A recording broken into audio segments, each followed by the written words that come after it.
আমার কলকাতা নিউজ, কথা হবে সামনাসামনি।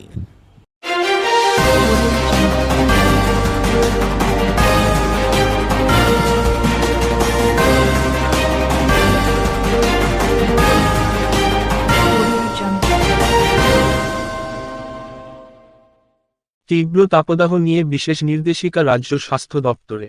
যেভাবে প্রত্যেকটি দিন গরমের পারদ বাড়ছে তা নিয়ে উদ্বিগ্ন রাজ্যের স্বাস্থ্য দপ্তর, যার ফলে বিশেষ নির্দেশিকা রাজ্য সরকারের পক্ষ থেকে বিভিন্ন জেলাতে।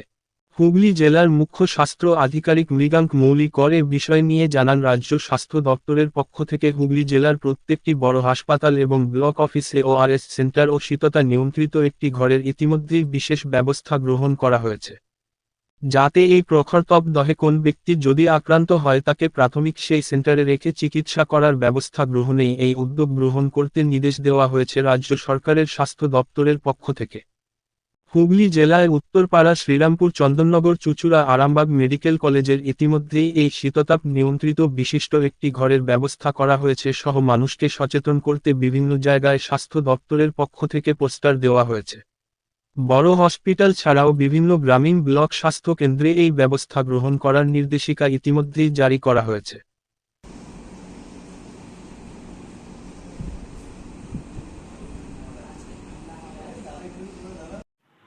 স্যার, তাপদাহ বাড়ছে যেভাবে, স্বাস্থ্য দপ্তর থেকে কোনো নির্দেশিকা বিভিন্ন জেলায় পাঠানো হয়েছে, এই জেলায় নিয়ে কি পাঠানো হয়েছে? হ্যাঁ, যেটা হচ্ছে যে এখন অস্বাভাবিকভাবে আমাদের বছরের এই সময়টা তাপমাত্রা কিন্তু খুব বেড়ে গেছে এবং আমাদের মেডিকেল ডিপার্টমেন্টের যা আভাস তাতে কিন্তু আগামী 4-5 দিন এই তাপমাত্রা কিন্তু এরকম দাবদাহ চলতে থাকবে।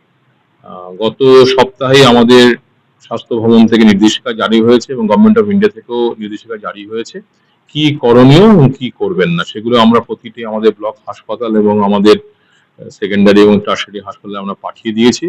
তার মধ্যে বড় একটি ইম্পর্টেন্ট নির্দেশিকা এসছে, যেখানে সবাইকে বলা হচ্ছে যখন গরমে বেরোবেন তারা কিন্তু ছাতা বা টুপি ব্যবহার করবেন, যতটা সম্ভব সুতির ঢিলে ঢালা পোশাক যতটা পারা যায় পুরো শরীরটাকে ঢেকে যদি এরকম হালকা রঙের পোশাক পরা যায়, এটা সঙ্গে জল রাখা, নিয়মিত জল পান করা এইটা।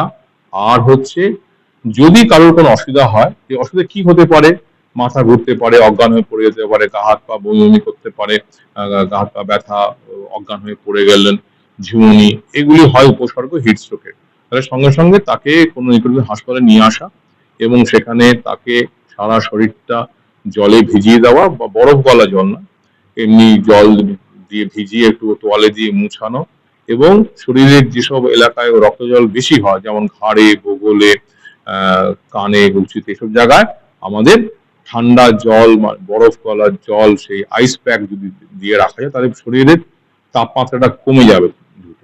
আরেকটা বলা হয়েছে যে আমাদের প্রতিটা হাসপাতালে যদি একটি ঠান্ডা ঘরের বন্দোবস্ত করা যায়, যাতে ইনিশিয়ালি প্রাথমিকভাবে রুগীকে সেখানে রাখা, যাতে আস্তে আস্তে বডি টেম্পারেচার কমে, এবং ওআরএস কর্নার করা, রুগীকে নুন চিনি শরবত খাওয়ানো, এইগুলো করলে পরে কিন্তু আস্তে আস্তে আমাদের রুগী সুস্থ হয়ে যাবে। যদি বেশিক্ষণ সময় ধরে এই পরিষেবা পেতে দেরি হয় তাহলে কিন্তু অনেক সময় অনেক রুগী কিন্তু মৃত্যু হতে পারে এই হিস্ট্রোকে। আর জেনারেল বলবো, অকারণে এই রোদের মধ্যে বাইরে চেষ্টা করতে হবে বাইরে না বেরোনো, এখন নিতান্ত যদি না হয় বেরোনোটা উচিত আর কি।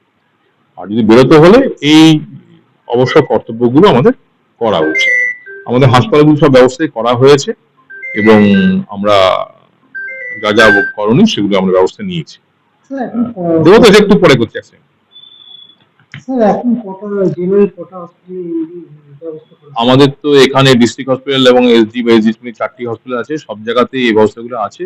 আমাদের চুঁচুড়া ডিস্ট্রিক্ট হসপিটাল, চন্দননগর, উত্তরপাড়া এবং শ্রীরামপুর ওয়ালসে সব জায়গাতে এগুলি ব্যবস্থা করা হয়েছে, এবং আমাদের আরামবাগ মেডিকেল কলেজেও এই ব্যবস্থাটা করা হয়েছে। সেখানে রুম রাখা হয়েছে নির্দিষ্ট এবং সেখানে ওআরএস কর্নার ব্যবস্থা করা আছে।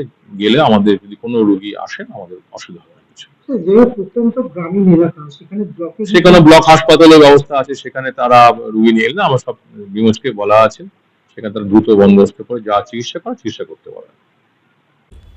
আমার কলকাতা নিউজ, কথা হবে সামনাসামনি।